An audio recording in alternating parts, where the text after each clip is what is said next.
오늘 오신 여러 성도님들 주의 이름으로 환영하고 축복합니다. 건강하시고 마음이 평안을 늘 되찾으시고 늘 영적으로 무너지지 않고 예수의 이름으로 승리하는 인생이 되시기를 주의 이름으로 간절히 축복합니다.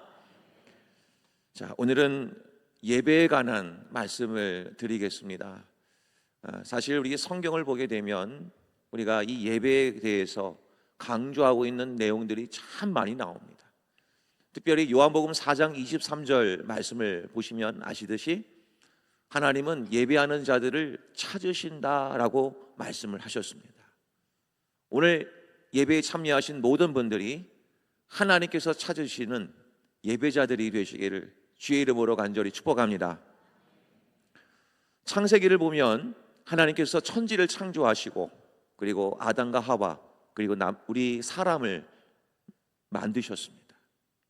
그리고 나서 성경은 그 다음의 내용을 창세기 4장에 가서 새로운 주제로 이어갑니다. 그것은 바로 가인과 아벨의 제사입니다. 구약에서의 제사는 오늘날의 곧 예배를 가리키죠. 그러므로 창세기에 하나님께서 이 모든 만물을 창조하신 이후에 하나님이 가장 원하시는 기뻐하시는 주제는 예배입니다. 출애굽기를 보면 이스라엘 백성들은 400년 동안 애굽에서 종살이를 했었습니다. 그 애굽에서 살던 이스라엘 백성들을 하나님은 모세를 통하여 애굽 땅에서 나오게 하시고 그리고 시내산에서 이스라엘 백성들은 하나님과 언약을 맺는 언약 백성이 되었습니다. 그렇게 해서 그들은 새로운 출발을 함에 앞서서 하나님은 이스라엘 백성들에게 다음의 지시를 하게 되지요. 출애굽기 20장 이하를 보시게 되면 성막을 만들라라고 지시를 합니다. 그래서 출애굽기는 거의 절반 이상이 성막을 만드는 내용으로만 구성되어져 있습니다. 그리고 출애굽기의 끝은 성막이 완성됨으로 성경이 끝납니다. 결국 우리는 이런 그림들을 보면서 하나님이 가장 원하시는 것은 바로 예배이구나 라는 것을 이제는 눈치를 채시게 될 겁니다. 하나님이 원하시는 것, 하나님이 가장 기뻐하시는 것은 예배구나. 그럼 신약에 가면 예수님께서 한 여인을 만나서 사마리아 여인을 만나서 대화를 나누실 때도 그 중심은 또한 예배였습니다. 나는 남편을 여러 명 두었지만 제 마음은 허전합니다. 그 여인에게 다루었던 주제는 바로 예배였습니다. 그 여인은 예수님을 만나고 나서 온전한 예배가 회복이 되었죠. 그래서 영과 진리로 하나님께 예배하라고 그 예배에 관한 말씀을 그때 하셨습니다. 그리고 신약으로 가면 맨 끝에 성경인 요한계시록에 가도 천상에서 드려지는 하늘의 예배를 보여주고 있습니다. 그러면 우리는 신구약 성경을 통틀어서 하나님이 가장 중심 있게 하시는 말씀은 바로 예배입니다.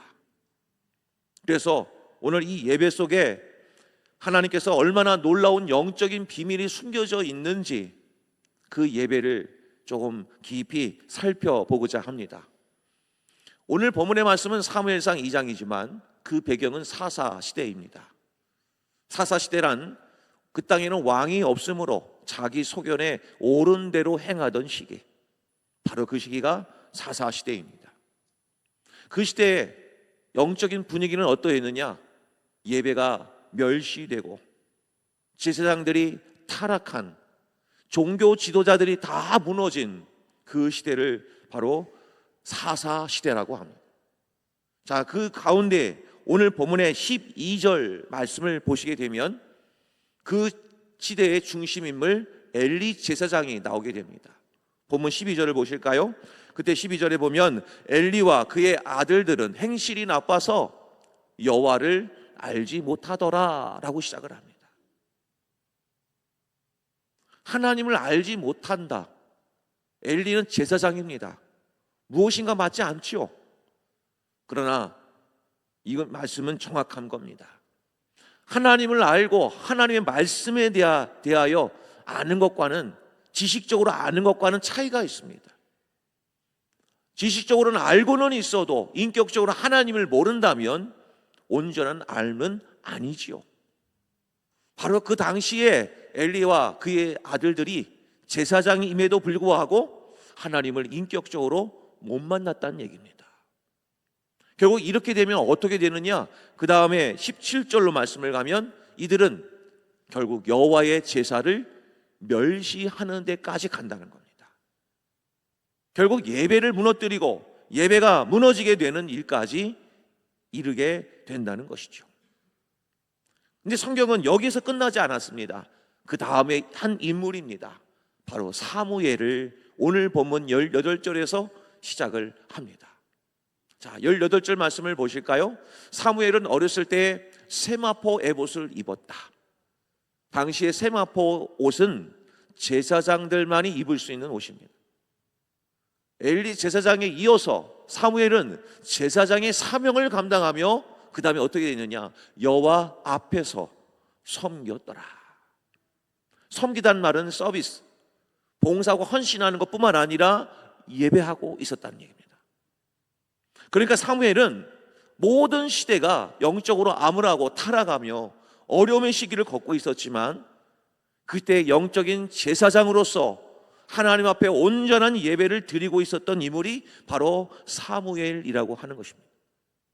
그 사무엘은 결국 어떻게 되느냐? 21절 말씀을 가면 본문의 21절입니다. 화면을 두시면 여호와께서 한나를 돌보시사 그로 하여금 임신하여 세 아들과 두 딸을 낳게 하셨고 아이 사무엘은 여호와 앞에서 자라니라. 그러니까 사무엘은 그런 어려운 시기에도 불구하고 하나님 앞에서 자랐습니다. 자, 그러므로 이 둘의 공통점은 무엇이냐면 예배를 다루고 있습니다. 엘리 제사장 그룹은 하나님을 알지 못해서 결국 예배를 멸시하는 데까지 갔지만 반면에 사무엘은 하나님 앞에서 온전한 예배를 드림으로 하나님의 복을 받은 인물이 되었습니다. 자, 그러면 이 예배는 바로 무엇이고 그 예배를 통해서 하나님은 우리에게 어떤 놀라운 영적 메시지를 가르쳐 주시고 계신가 한번 살펴보도록 하겠습니다. 첫 번째 메시지입니다. 자, 같이 한번 읽어볼까요? 읽겠습니다. 시작. 우리를 돌보시며 하나님의 풍성한 생명을 경험케 하는 자리가 예배입니다. 예배란 단순히 하나님께 나와서 헌금하고 그리고 좋은 말씀 듣고 돌아가는 자리만, 종교적인 의무를 다하는 자리로만 예배라고 해서는 안 되는 겁니다. 예배란 오늘 메시지 제목처럼 우리를 돌봐주시는 것을 경험하고 그리고 하나님의 풍성한 생명을 경험하는 자리가 바로 예배인 줄로 믿으시기를 바랍니다. 성도 여러분, 이때 당시에는 성막이 완전히 무너졌습니다. 종교 지도자들, 제사장들은 완전히 부패했습니다. 그리고 그들의 제사는 자신의 사리 사욕을 채우기 위해서 예배가 움직여졌습니다. 예배는 형식적이었습니다. 또 본문 22절 말씀을 보니까 제사장들이 회막문에서 수종드는 여인들과 동침하는 영적, 육적 간음이 행해지는 곳이 당시에 실로라고 하는 성막에서 일어났던 일들이었습니다. 오늘날로 말하면 문제 많은 교회가 되어버린 겁니다. 과연 이들의 상황이 오늘날 우리들의 상황과 다른 것인가? 아닙니다. 너무나 흡사한 상황 속에서 있습니다. 그렇기에 저 역시도 이 본문의 말씀을 대하면서 한없이 부끄럽고 또 한없이 부족함을 느낍니다. 과연 이런 속에서 어떻게 예배가 가능할까? 그런데 오늘 본문에 나와 있는 18절부터 한나라고 하는 한 여인이 실로라는 성막에 올라와서 마음을 쏟아내며 눈물 흘리며 예배를 드렸습니다.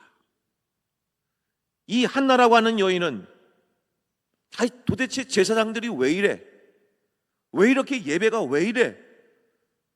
이 현실을 탓하면서 예배를 포기한 것이 아니라 이 한나라고 하는 여인은 사람 본 것이 아니었습니다. 사람 제사장을 본 것도 아니고 어떤 환경을 본 게 아니라 오직 하나님만 바라보는 자리로 예배의 자리에 나온 줄로 믿으시기를 바랍니다. 바로 이 여인이 이렇게 하나님 앞에 나와서 예배를 드릴 때 사무엘상 1장 19절을 보십시오. 하나님께서 어떻게 이를 만져주시는가? 그들이 아침에 일찍 일어나 여호와 앞에 경배하고 돌아가 라마의 자기 집에 이르니라. 엘가나가 그의 아내 한나와 동침하매 여호와께서 그를 생각하신지라. 다음 성경 말씀을 놓여주시면요, 한나가 임신하고 때가 이름에 아들을 낳아 사무엘이라 이름하였으니 이는 내가 여호와께 그를 구하였다 함이었더라. 아멘. 한나라고 하는 이 여인은 아이를 낳지 못했습니다. 너무나 갈급했습니다. 그런 가운데 세상의 모든 영적 분위기는 다 무너져 내렸지만 그래도 예배 자리에 나왔어. 그곳에서 하나님만 바라보며 온전한 예배를 드리게 되었을 때 하나님께서 그 한나의 여인에게 돌보아 주시는 은혜를 입게 하시고 그리고 풍성한 생명력을 더해 주신 줄로 믿으시기를 바랍니다. 오늘 본문은 그 뒷이야기입니다. 그때 21절 상반절 말씀을 보게 되면 여호와께서 한나를 또한 돌보시사 그로 하여금 임신하여 세 아들과 두 딸을 낳게 하셨다. 할렐루야. 하나님은 이처럼 우리의 생각과 이성을 뛰어넘는 분이심을 믿으시기를 바랍니다. 하나님께서 돌보시면 놀라운 생명력이 넘쳐나게 될 줄로 믿으시기를 바랍니다. 본문에 나와 있는 돌보시다라고 하는 단어, 이 돌보다라고 하는 단어는 단순한 케어의 의미일 의상입니다. 히브리의 원어를 살펴보면 이 뜻은 정확하게 쉽게 말씀드리면 이런 뜻입니다. 직접 찾아오다, 또 하나 신방오다, 신방하다, 이런 뜻입니다. 그러니까 예배드리는 자에게 하나님은 어떻게 하시는가? 직접 찾아오십니다. 그리고 예배드리는 자에게 하나님은 우리에게 영적 신방을 오시는 줄로 믿으시기를 바랍니다. 그러니까 지금 이 자리에 하나님이 계신 줄로 믿으시기를 바랍니다. 예배드리는 이 자리에 하나님이 지금 신방 오신다는 겁니다. 그러므로 예배드리는 한나의 삶 속에 하나님께서 신방 오시니까 어떤 역사가 일어났습니까? 닫혀있던 태문이 열렸습니다. 그리고 그에게 풍성한 생명력을 흐르게 하여 주셨습니다. 바로 우리가 믿는 하나님이 바로 그런 분이었습니다. 그런 이런 풍성한 역사를 언제 경험했느냐? 그 시작점이 바로 예배였습니다. 온전한 예배. 그 예배가 드려지면 하나님은 이런 모든 축복을 하나님께서 더하여 주신다는 것을 말씀하고 있는 것입니다. 그 뒷부분의 이야기, 이스라엘 백성들은 이제 가나안 땅에 들어 살지만 남유다, 북이스라엘로 나뉘게 되죠. 그리고 나서 훗날 북쪽 이스라엘은 아수르한테 완전히 멸망당하고 남유다는 바벨론에 의해서 이제 멸망당합니다. 바로 그 시기에 나라가 이제 멸망할 때쯤에는 성경은 하나같이 똑같은 얘기만을 반복합니다. 종교 지도자들의 타락, 정치 지도자들의 타락, 부한자들이 자신의 먹을 것을 챙기며 가난한 자들을 멸시하는 그 시대, 모든 예배가 무너진 그 시대 똑같았습니다. 그런데 하나님은 그 시기에 대선지서와 소지선지서를 아시는 분들은 아시겠지만 바로 그 어렵고 힘든 시기에 가장 많은 선지자들이 바로 보내어졌습니다. 수많은 주의 종들, 이사야, 에레미야, 에스겔을 비롯한 수많은 종들이 바로 그 어렵고 혼탁한 그 시기에 다 보내어졌습니다. 그리고 그들이 외친 것은 바로 무엇이었느냐? 예배를 회복하십시오. 온전한 예배를 드리십시오. 당신들이 드리는 11조와 헌물 그냥 드리지 마시고 마음과 뜻과 정성을 다해 드리십시오. 마당만 밟고 가지 마십시오. 온전한 마음을 다하여 하나님께 예배드리십시오라고 수많은 주의 종들을 통하여 그 말씀이 선포되어졌습니다. 그 그림을 오늘의 그림과 빗대어 볼까요? 하나님께서는 그 예배를 통해서 온전한 회복을 원하셨던 것입니다. 그래서 하나님은 수많은 주의 종들을 보내어 주셔서 하나님은 그 백성들에게 직접 찾아오셨습니다. 영적으로 신방 오셨습니다. 이제 그 그림이 보이실 겁니다. 그러면서 하나님은 그 수많은 주의 종들 가운데 에스겔에게 다음과 같이 말씀을 합니다. 에스겔서 47장은 성전 문지방에서 흘러나온 물의 이야기입니다. 그 성전 문지방에서 흘러나온 물들이 처음에는 발목에 흐르고 무릎에 차고 허리에 차고 나중에는 헤엄치지 못할 만한 큰 강물이 되었습니다. 그 이야기가 어디서 나오느냐? 성전 문지방에서 나옵니다. 자, 에스겔서 47장 9절 말씀을 같이 한번 읽어보겠습니다. 시작. 이 강물이 이르는 곳마다 번성하는 모든 생물이 살고 또 고기가 심히 많음이라. 이 물이 흘러 들어가므로 바닷물이 되살아나겠고 이 강이 흐르는 각 처에 모든 것이 살 것이며. 아멘. 이 강물이 성전 문지방에서 흘러나온 강물이 이르는 곳마다 모든 것이 살고 심히 많게 될 것이고 모든 것이 되살아나리라. 성소를 통하여 흘러나온 하나님의 은혜는 모든 것을 살게 합니다. 다음 절 말씀을 볼까요? 12절입니다. 제가 읽겠습니다. 강 좌우가에는 각종 먹을 과실나무가 자라서 그 잎이 시들지 아니하며 열매가 끊이지 아니하고 달마다 새 열매를 맺으리니 그 물이 성소를 통하여 나옴이라. 심지어 그 열매는 먹을만하고 그 잎사귀는 약재료가 되리라.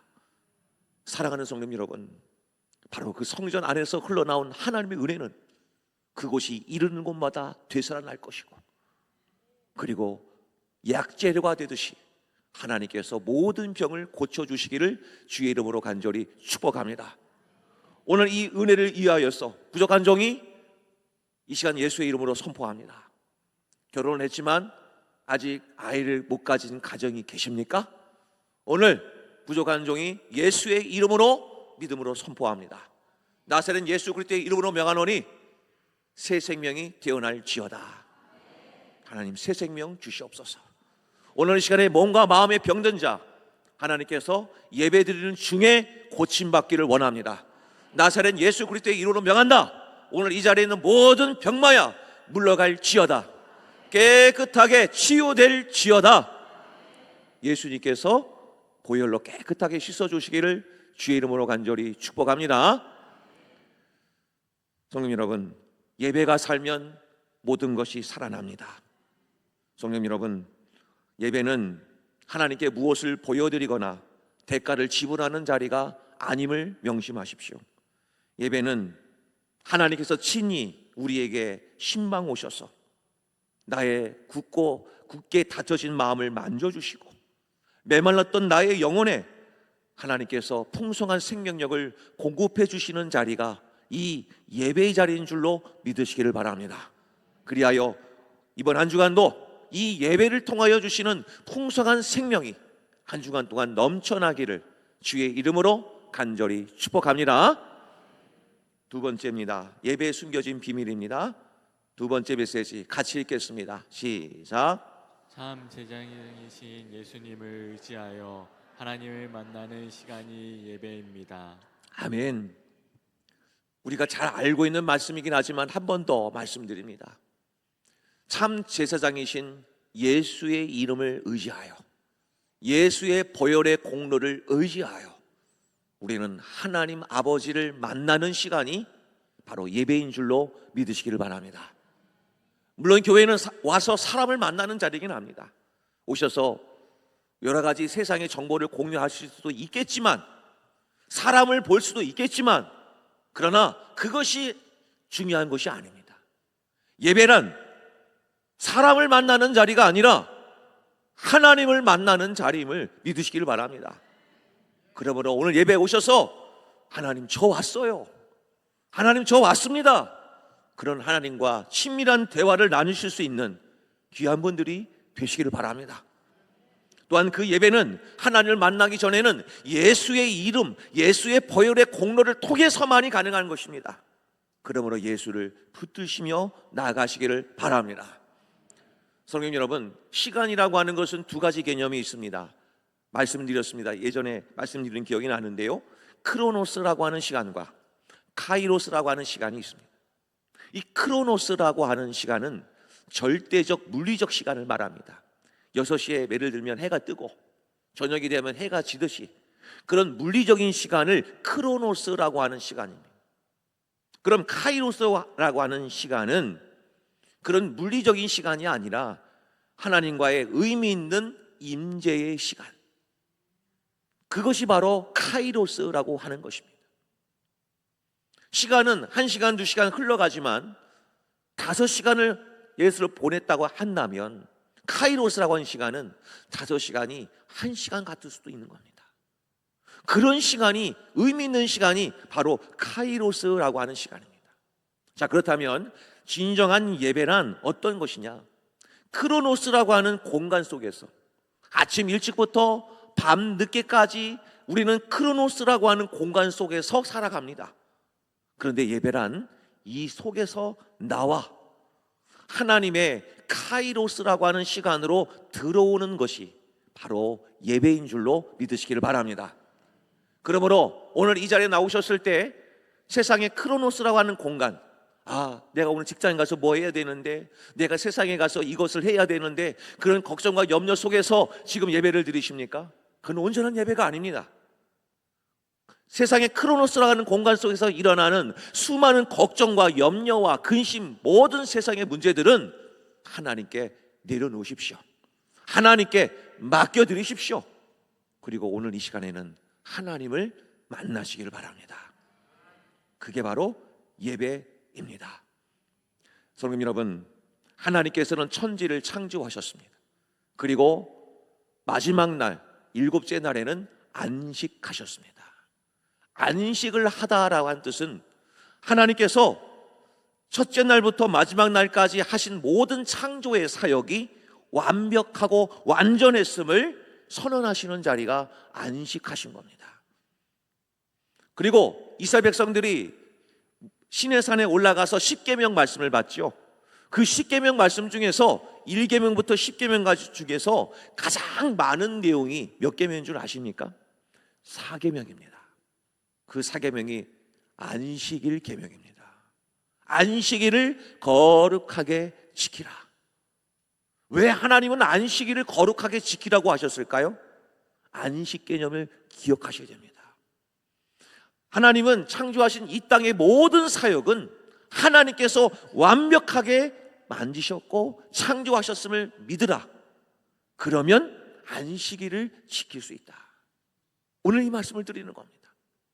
그러면 오늘날 안식일은 주일이죠. 우리가 주일을 성수하는 이유가 바로 무엇입니까? 크로노스라는 공간 속에서 살지만 우리는 하나님의 카이로스라는 시간을 통해서 위로받고 도전받아서 세상에 나가 승리할 그 힘을 얻는 곳, 바로 그것이 예배의 처소가 아닙니까? 그러니까 예배란 하나님의 놀라운 역사를 경험하는 그곳이, 그리고 하나님의 일하심을 경험하는 그 자리가 안식일, 곧 주일인 줄로 믿으시기를 바랍니다. 그래서 예수님께서는 마태복음 12장에서 손 마른 자들을 치유하시고 요한복음 5장에서는 38년 된 중풍병자를 고치신 그날이 언제인 줄 아십니까? 안식일이었습니다. 그리고 예수님이 이렇게 말씀하셨습니다. 인자는 안식일의 주인이다. 그러니까 우리는 이 안식일에 우리는 하나님께 온전한 예배를 드림으로, 이 주일 예배를 드림으로 하나님의 일하심을 경험하는 자리가 예배인 줄로 믿으시기를 바랍니다. 상담학에서는 우리 인간은 불안할 때, 두려울 때 어딘가를 돌아가서 쉴 수 있는 안전기지가 있어야 된다고 합니다. 그 안전기지가 있어야만 거기서 쉼을 얻고 두려움과 의심을 내려놓고, 그리고 다시금 외부 세계를 나가서 탐험도 하고 탐색도 할 수 있는 그런 영적인 힘을 얻는 자리가 생긴다고 합니다. 안전기지. 그러나 오늘 세상은 그 안전기지가 많이 무너졌습니다. 세상은 바쁘게 살아가지만 뭔가 편안하게 내 몸과 마음을 쉴 수 있는 안전기지가 사라지다 보니까 마음의 병이 들고 그 두려움과 불안은 계속해서 이어지게 되어 마음의 병이 생기게 되는 것입니다. 영적으로도 똑같습니다. 성도 여러분, 우리가 하나님 앞에 나와서 피난처 대신 예수 그리스도 안에 거함으로 거기서 우리는 수많은 위로와 하나님의 터치를 경험하게 됐을 때 우리는 세상에 나가서도 흔들림 없이 담대하게 나가서 싸워서 이기는 삶을 살 수 있을 줄로 믿으시기를 바랍니다. 성도로서의 힘은 어디서 나오느냐? 바로 오늘 주일 예배 시간입니다. 이 예배 때 은혜 받고 이 예배 때 도전 받고 세상에 나가서 담대하게 살아갈 수 있는 것입니다. 복음서에 보면 여리고의 세리장이 있죠. 삭개오 이야기를 아시죠? 아마도 이 삭개오의 이야기를 보면서 어쩌면 우리들의 삶일 수 있겠구나라는 생각을 해봅니다. 삭개오는 어떻게든 돈만 벌면 돼. 눈만 뜨면 돈 벌기 위해서 온갖 악한 일이라도 서슴지 않고 행했습니다. 그리고 그는 세상 속에서 살아남기 위해서 좀 더 높은 명예를 얻어야 돼. 그렇게 삶을 살았던 세리장 삭개오. 그런데 그는 최고의 자리까지 올라갔습니다.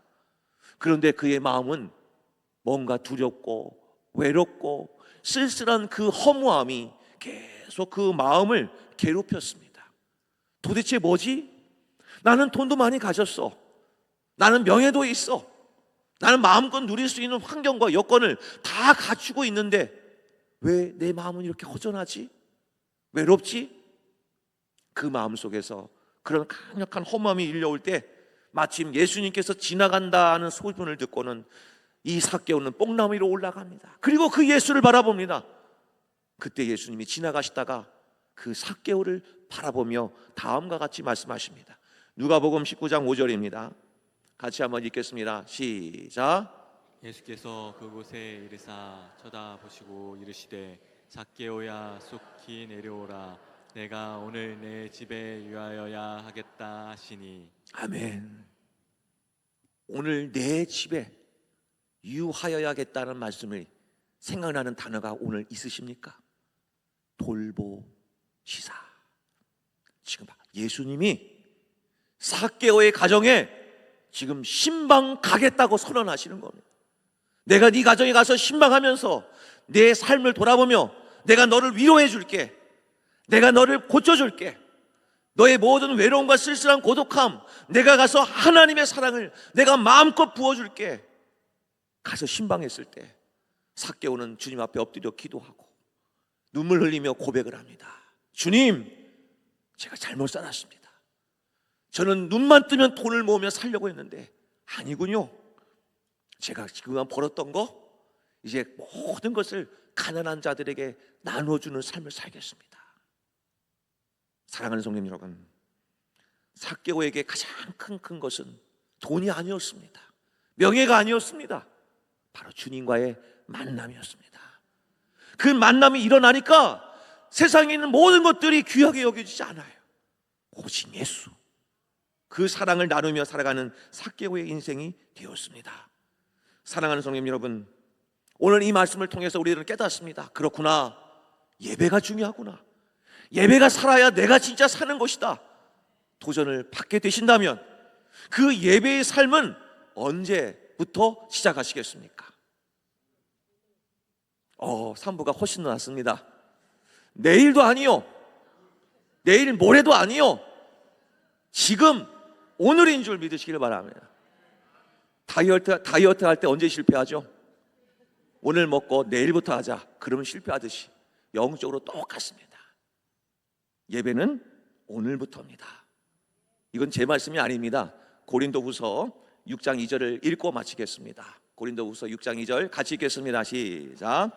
이르시되 내가 은혜 베풀 때 너에게 듣고 구원의 날에 너를 도왔다 하셨으니 보라, 지금은 은혜 받을 만한 때요.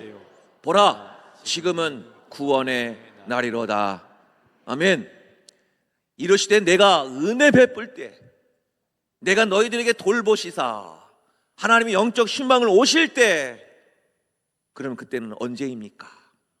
바로 지금은, 오늘은 그 예배의 날인 줄로 믿으시기를 바랍니다.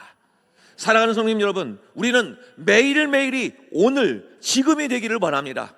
내 삶의 머문 자리가 예배 자리가 되기를 바랍니다. 그곳에서 예수 그리스도 하나님을 만나시기를 바랍니다.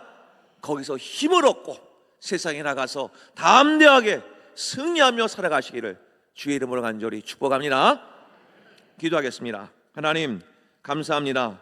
오늘 주신 말씀을 통하여 예배가 얼마나 우리들에게 놀라운 비밀을 갖고 있는지 깨닫게 하여 주시니 감사드립니다. 아버지 하나님, 이 예배를 통하여 하나님 신방 오셔서 풍성한 생명력을 부어 넣어 주시며 예수 그리스도를 통하여 하나님을 진정으로 만나는 복된 시간 되게 하여 주옵소서. 이제는 참된 안식 가운데 거하여서 그 만남의 축복이 날마다 누려져서 이제는 세상에 대하여 담대히 살아가고 예수의 이름으로 승리하는, 일어서는 우리 모든 성도님들과 우리 교회 되게 하여 주옵소서. 예수님의 이름으로 기도하옵나이다. 아멘.